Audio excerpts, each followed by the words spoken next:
See this question. A discrete time LTI system having input xn and response yn is defined as yn equal to दिया गया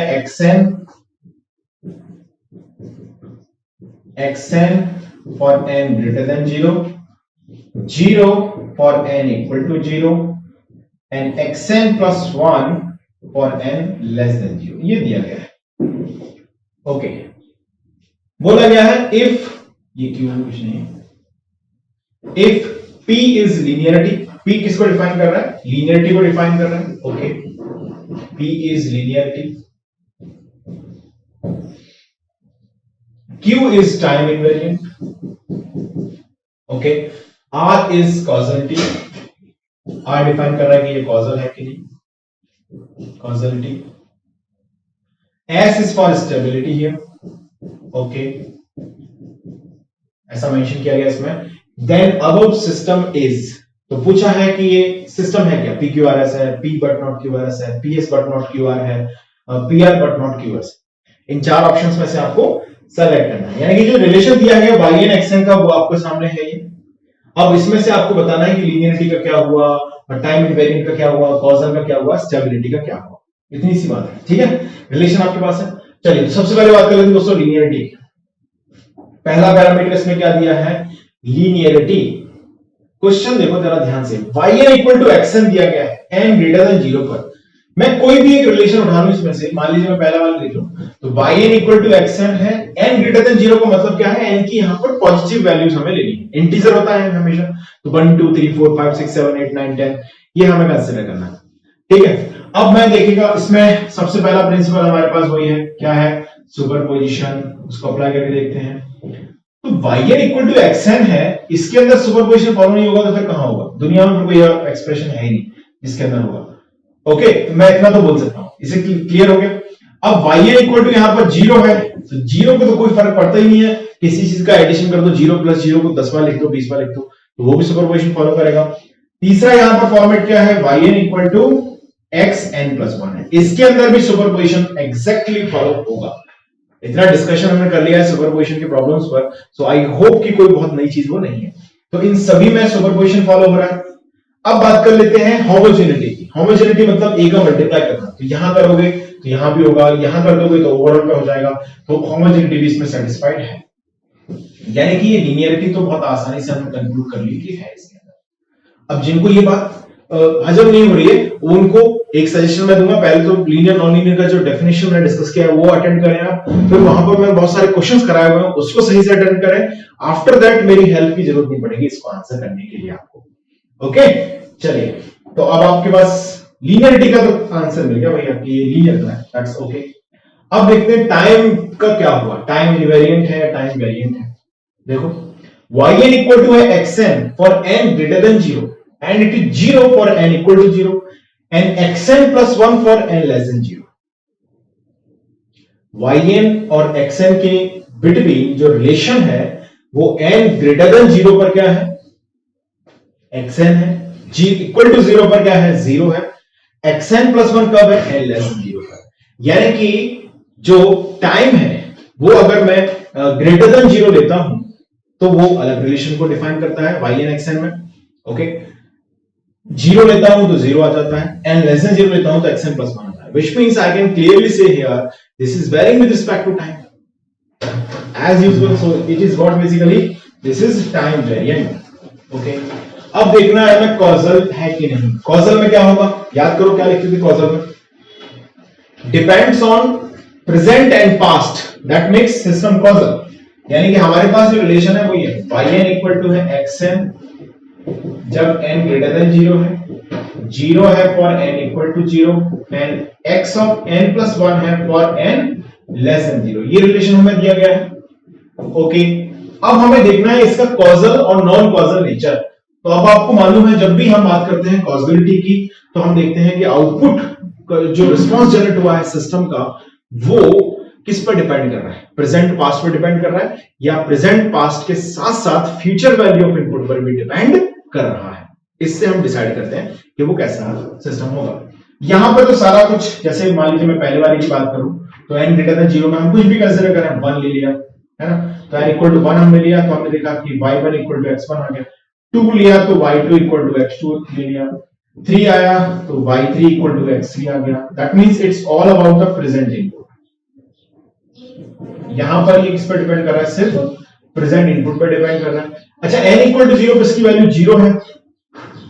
okay, अब हमें तीसरा relation क्या दिया गया है, y of n is equal to x of n plus 1 दिया गया है, ये दिया गया है। ओके, अब इसमें n को क्या बोला है, लेस देन 0 लेना है आपको, ठीक है, कोई दिक्कत नहीं है। चलिए n इक्वल टू -1 मान लिया मैंने, तो क्या आएगा देखो, y ऑफ -1 इक्वल टू आएगा x0। n इक्वल टू -2 मान लिया हमने, तो y ऑफ -2 कितना आएगा, x of -1। n equal to -3 हमने मान लिया, तो y ऑफ -3 इक्वल टू क्या आएगा, x of -2। Each and every point of time पर आप ऑब्जर्व कर सकते हैं कि ये सभी y ऑफ -1 की रिस्पेक्ट में अगर मैं देखूं x0 को, तो ये फ्यूचर इनपुट, y ऑफ -2 के रिस्पेक्ट में देखूं तो ये है फ्यूचर इनपुट, y ऑफ -3 के रिस्पेक्ट में देखूं तो ये है फ्यूचर इनपुट, यानी कि it's all about the future input. Clear है? तो ये हो गया फ्यूचर इनपुट, ये हो गया present input. Present future involve है, which means it is non causal. ये कैसा है दोस्तों, ये है नॉन कॉजल। लीनियर आ गया, ठीक है, टाइम वेरिंग आ गया, नॉन कॉजल आ गया। अब बात कर लेते हैं स्टेबिलिटी की। ओके, स्टेबिलिटी के बारे में क्या ख्याल है, देखो क्या दिया है, yn इक्वल टू दिया है xn for n greater than 0 and 0 for n equal to 0 and it is x of n plus 1 for n less than 0। बहुत क्लियर ऑब्जर्वेशन यहां पर कहता है हमारा कि जो yn equal to xn आया है, that is for n greater than 0, 0 for n equal to 0, xn plus 1 and less than 0, which means जब भी हम यहां पर इनपुट xn को, if xn is bounded, तो बहुत ही डायरेक्ट वैल्यू का रिलेशन है और शिफ्टिंग से कोई फर्क पड़ता नहीं। जैसे un को मैं अगर un प्लस 1 कर दूं तो क्या वन बाउंडेड हो जाता है क्या, there is no chance at all. Clear है ये बात सभी को? या u ऑफ -n को u ऑफ -n प्लस 1 कर दिया जाए तो वन बाउंडेड होगा, बिल्कुल नहीं होगा। यानी कि if xn is bounded then here yn will always be bounded। अब चेक करके देखो, कोई भी वैल्यू आपको मिलने वाली नहीं है yn की जो कि डाइवर्जिंग हो जाए। कोई इंटीग्रेशन थोड़ी हो रहा है, यहाँ पर सीधा फंक्शन है। तो हम क्या बोल सकते हैं, ये बाउंडेड इनपुट के लिए बाउंडेड आउटपुट दे सकता है, which means this is a stable system। Okay, so I hope all the values has been cleared here। So this is a stable system। So क्या क्या आंसर आया है, लीनियर है यानी कि p तो है, p है, ओके, टाइम वेरिंग है, q नहीं है, ओके, नॉन कॉजल है, r नहीं है, p है, q r नहीं है, बट s है, यानी कि ps but not qr। Option c will be the correct answer of this question। okay, should we go ahead? Let's see the next question here। see this question, it's a good question। system has generated following responses for considered input if the input is given as। आपको यहां पर दिए गए हैं input, okay, ये सभी f of t ही है, कुछ नहीं है। ये भी एक f ऑफ t इनपुट है, ये भी f ऑफ t इनपुट है। ये सभी इनपुट्स आपको यहां पर दिए गए हैं। थोड़ा सा और इसको क्रिस्टल में देखिए, ये इनपुट आपको यहां पर दिए गए हैं और इनकी रिस्पेक्टिवली जब इनको इस सिस्टम पर अप्लाई किया गया तो ये देखा गया कि आउटपुट ये जनरेट हुआ है, ये जनरेट हुआ है, फिर ये जनरेट हुआ है। ओके, ये क्वेश्चन है। तो सबसे पहले अगर हम देखें तो इसमें हमें बताना है कि जो सिस्टम है वो लीनियरिटी के बारे में क्या ख्याल है इसका, टाइम वेरिंग इनवेरिंग है, कॉजल नॉन कॉजल है, मेमोरी और स्टैटिक या डायनामिक इसको बोलते हैं, मेमोरी और मेमोरी लेस सिस्टम है। आपको 4 ऑप्शंस दिए गए हैं। So it's a good question after all, but you all should try at least once. एक बार इसे आपको कोशिश जरूर करनी चाहिए, है ना, कोशिश करने में कोई बुराई नहीं है। तो इसको स्क्रीन को पॉज करके जल्दी से क्वेश्चन को पहले आप नोट कर लें और एक बार इसे ट्राई करें, then I will solve it for you. तो अगर हम यहां पर इनपुट को ऑब्जर्व करें तो इनपुट में सिंपली फर्स्ट पार्ट में स्टेप चेंज हो रहा है, t equal to 0 is the point of time where step is changing, okay. और इसके रिस्पेक्टिवली हमने देखा कि जो आउटपुट यहां पर, जैसे राइट साइड में जितने भी लिखे हैं वो सब क्या है, आउटपुट है, और इधर जो लिखे हैं वो सब क्या है, इनपुट है। तो जब हमने यहां पर इनपुट में देखा t is equal to 0 is a point where step becomes 0 to 1, okay, और t equal to 1 पर आपने देखा कि जो स्टेप है वो 1 से 0 हो गया है। वैसे ही अगर हम यहां पर नोटिस करें तो आप देख सकते हैं क्लियरली 0 से 1 में ये स्लोप चेंज हुआ है और फिर बाद में -1 क्या हो गया, स्लोप यहां पर हो गया।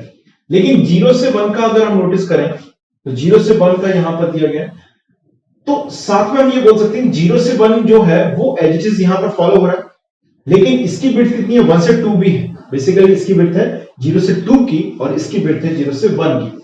तो हो सकता है कि ऐसा हुआ होगा कि दो इस तरह से रेक्टेंगल सिग्नल्स दिए गए होंगे। फर्स्ट मान लीजिए ये लिया हमने, फर्स्ट वन ये, और आफ्टर दैट इन्होंने यहां पर एक और रेक्टेंगल की बात की, जैसे नेगेटिव स्लोप है तो करस्पॉन्डिंग मैं यहां पर बोल सकता हूं कि -1 से लेके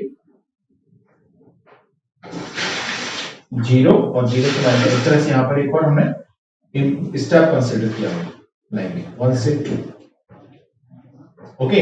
अब जैसे आप यहां से इसको और इन दोनों को नोटिस करें तो ये जी 1 से 0 हो गया यहां पर step, t is equal to 1 और इस तरह से स्टेप क्या हो गया, 0 हो गया।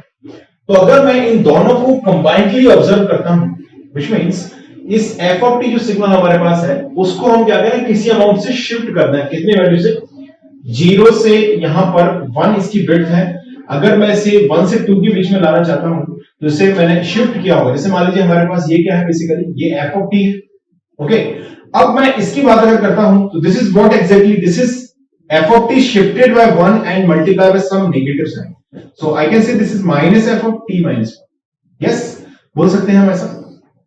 अगर हम इस f of t और इस minus f of t minus 1 को मिलाकर जोड़ना दोनों को और फिर उस सिग्नल को हम इंटीग्रेट करें तो क्या मैं ऐसा बोल सकता हूं कि यहां पर जो आउटपुट हमारे पास आया है yt वो जनरेट हो रहा है। इतना समझ पा रहा, यहां पर थोड़ा सा ऑब्जर्वेशन की बात है लेकिन हम इतना समझ सकते हैं क्लियरली कि हमने देखा यहां पर इनपुट साइड में सिर्फ और सिर्फ स्टेप चेंजेस ऑब्जर्व हो रहे हैं, ओके, और आउटपुट में there is no step change at all, there is only slope changing. So something we can say they are related with integration, okay. And the second thing जो हमने यहां पर observe की वो है इनकी विड्थ। तो हमने देखा कि 0 से 1 इसकी विड्थ है, जहां पर स्टेप में चेंज 0 से 1 हुआ है, 1 से फिर 0 हो गया है। तो यहां पर भी हमने ये चीज देखी कि 0 से 1 की विड्थ में स्लोप में चेंज 0 से 1 हुआ है, फिर 1 से 2 के विड्थ में स्लोप -1 हो गया। तो मैं ऐसा बोल सकता हूं यहां से कि अगर हम इन दोनों को क्या करना है, ऐड कर दें, यानी कि दोनों को एडिशन कर दें, f ऑफ t और f ऑफ जो t -1 है, माइनस f ऑफ t -1 है, दोनों का एडिशन अगर हम कर दें परफॉर्म यहां से, तो आप देखेंगे ये एग्जैक्टली यहां पर जनरेट होगा। ध्यान से समझें इसको, सिंपल हम यहां पर क्या परफॉर्म कर रहे हैं, एडिशन परफॉर्म कर रहे हैं, लाइक दिस। ये 0 से ये पहुंचा 1 पर, ओके, ये t इक्वल टू 1 पर ये वापस कहां पहुंच गया, -1 पर, और 2 पर ये यहां पहुंच गया। इसको मैं कुछ भी बोलता हूं, इसको मैं बोल दूं pt, है ना, which is what basically this is f of t minus f of t minus 1, okay. अब अगर मैं इसको इंटीग्रेट करके देखूं, now let's see if I'm going to integrate this p of t, then what will be obtained। हमें मालूम है क्या ऑब्टेन होगा, but just to realize it कि हम सही जा रहे हैं नहीं। देखिए 0 से 1, तो t is equal to 0 is a point जहां पर स्टेप चेंज हुआ है, यानी कि ये यहां पर हम क्या ड्रॉ कर रहे हैं, minus infinite to t pt dt को ड्रॉ कर रहे हैं, ओके। तो आप देखेंगे 0 से 0 इज अ पॉइंट जहां पर स्टेप चेंज हुआ है, तो यहां पर स्लोप में चेंज होगा। कितने वैल्यू पर स्टेप चेंज हुआ है, 0 से 1 का, तो स्लोप भी कितना होगा, 0 से 1। t इक्वल टू 1 पर अगर आप देखें तो जो स्टेप है वो 1 से -1 हुआ है, यानी कि चेंज कितना हुआ है, -2 का। तो ये भी स्लोप भी कितना चेंज होगा, -2 से चेंज होगा, यानी कि ये भी +1 से कितना हो जाएगा, -1 हो जाएगा t इक्वल टू 1 पर। और t इक्वल टू 2 पर आप देख रहे हैं जो स्टेप है वो -1 से 0 हो गया है, तो जो स्लोप है वो भी क्या हो जाएगा, -1 से t इक्वल टू 0 पर 0। यानी कि ये हमारे पास 1 से 2 का अगर हम देखें तो यहां पर ये इस तरह का ये सिग्नल यहां पर हमारे पास ऑब्टेन हो जाएगा। सो हमने यहां पर integration minus infinite to T PT DT जो ऑब्जर्व किया है उसको अगर हम कंपैरिजन कर दें आउटपुट yt से, सो OMG आप क्लियरली बोल सकते हैं the same answer which is we have obtained here. So can I say here the y of t is nothing? In the first observation I can say y of t is nothing, simply it is minus infinite to t pt dt, and pt is what? Pt is f of t minus f of t minus 1। Clear है यहां पर? देखिए तो हमने देखा कि जो yt है वो इक्वल टू है minus infinite to T pt dt। ये हमने ऑब्जर्व किया है दोस्तों वेरी फर्स्ट ऑब्जर्वेशन में, यानी जो पहला हमारा ग्राफ है वहां पर। बाकियों में हम इस चीज को जस्टिफाई करके भी देख सकते हैं, ठीक है, बाकियों में भी हमें इसे चेक डेफिनेटली करना चाहिए। Minus infinite to T F of T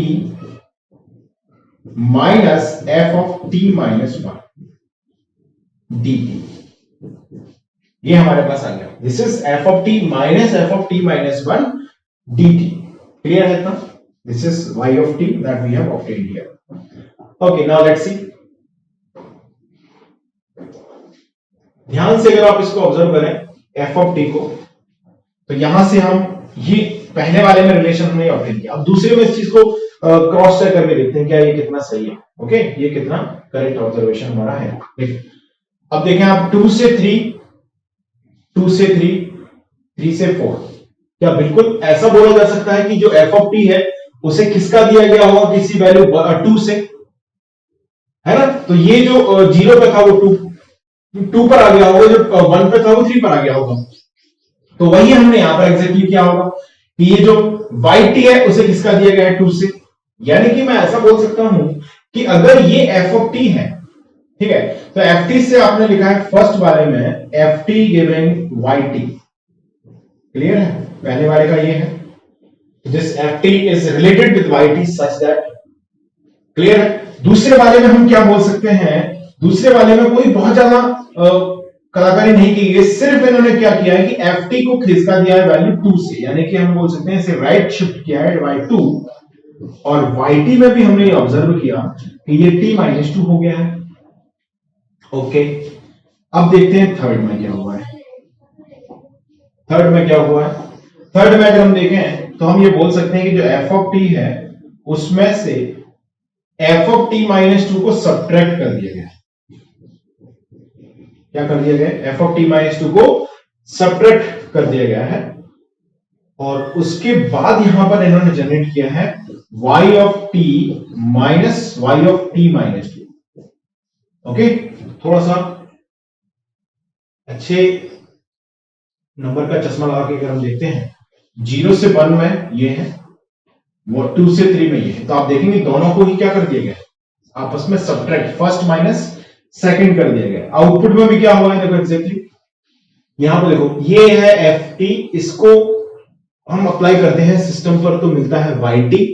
okay, अब जब हम इसको अप्लाई करते हैं जो कि कुछ भी नहीं है, इस अपर सिग्नल का just shifted, right shifted by 2 वाला फंक्शन है, तो यहां पर हमको मिलता है दिस y of t - 2।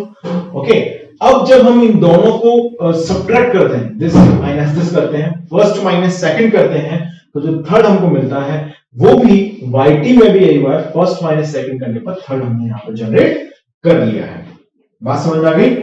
तो अब एक चीज देखो जरा, मैं बिना इस इंटीग्रेशन के एक्सप्रेशन को यूटिलाइज करे एक बात तो बहुत तरीके से बोल सकता हूं कि this is a linear system. ये एक लीनियर सिस्टम है, क्योंकि इसके अंदर हमने देखा कि ft gives yt, f of t - 2 gives yt - 2, and ft minus f of t - 2 gives yt minus y of t - 2। This is exactly what जो थर्ड एक्सप्रेशन हमने देखा है ना फर्स्ट एंड सेकंड से, वो थर्ड दिखाता है सुपरपोजिशन प्रिंसिपल को, और साथ में यहां पर जो -1 है, ये जो -1 है वो दिखाता है होमोजेनिटी प्रिंसिपल।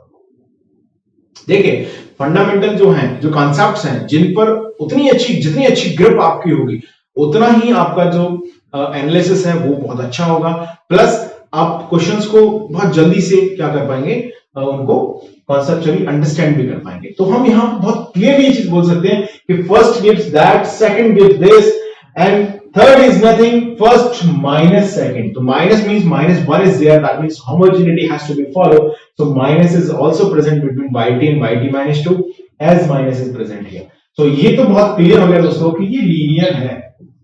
ओके. अब हमें दूसरी बात पूछिए टाइम के साथ कैसे इसका रिलेशन है. टाइम वेरिएंट है इनवेरिएंट. देखो वो ft gives yt. अच्छा ft minus 2 gives yt minus 2. यही डेफिनेशन तो हम बोलते थे टाइम इनवेरिएंट की. मैंने क्या बोला था डेफिनेशन आपको याद होगा कि जब हम xt अप्लाई करते हैं, याद करो कोई सदियों पुरानी बात नहीं कर रहा मैं, xt हम अप्लाई करते हैं तो yt मिलता है और xt minus T not apply करने पर अगर आपको yt माइनस टी नॉट मिलना शुरू हो जाए तो इसका मतलब होता है कि वो सिस्टम कैसा है, टाइम इनवेरिएंट सिस्टम है. वो सिस्टम कैसा है, टाइम इनवेरिएंट सिस्टम है. तो यानी कि एक बात भी क्लियर हो गई यहां से कि लीनियर तो है, इस साथ में टाइम इनवेरिएंट है. ओके. अब बात कर लेते हैं कॉजल. कॉजल में देखो जरा, आउटपुट yt जो आया है वो किस पर डिपेंड कर रहा है, ft depending yt. Clear. f of t minus 2 generating yt minus 2.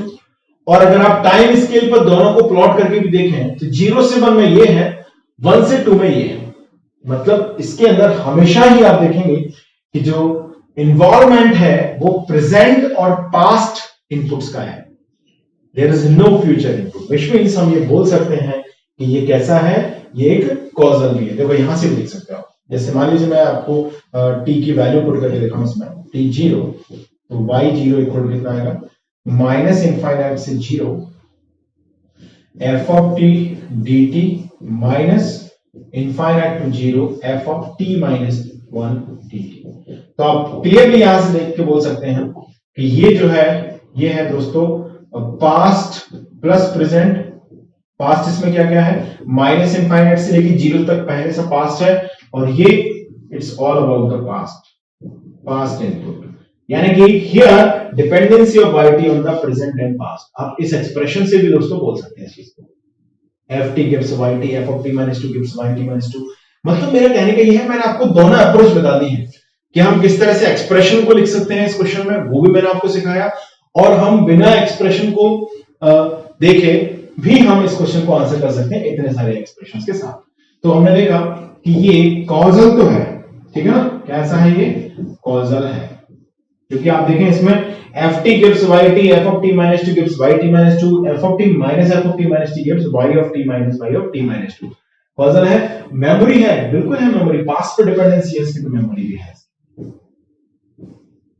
मैंने आपको दो अप्रोच यहां पर क्लियर कर दिए हैं इस क्वेश्चन के रिलेटेड. एक तो सीधा क्वेश्चन से हम ये रिलेशंस को ऑब्टेन कर लें, जो मैंने यहां पर लिखे हुए हैं, उन रिलेशंस को हम जनरेट कर सकें, पहली चीज. दूसरा ft by t, जैसे मान लीजिए इसमें क्वेश्चन ही अगर पूछा होता आपसे yt ft का रिलेशन पूछ लिया होता, पूछ सकते हैं, कोई बड़ी बात तो है नहीं. तो वो भी रिलेशन आप कैसे यहां पर कंक्लूड कर सकते थे वो मैंने बताया आपको. और इस रिलेशन की हेल्प से बिना आगे ये सब करे हुए भी हम इन आंसर्स को निकाल सकते थे. Linearity, time invariant, causal, memory, जैसे एक्सप्रेशंस हम जो अभी तक करते आ रहे हैं, वो जो अप्रोच है वहां से भी आप इस क्वेश्चन को ट्राई कर सकते हैं. Okay, so will continue further in the next class. Thank you.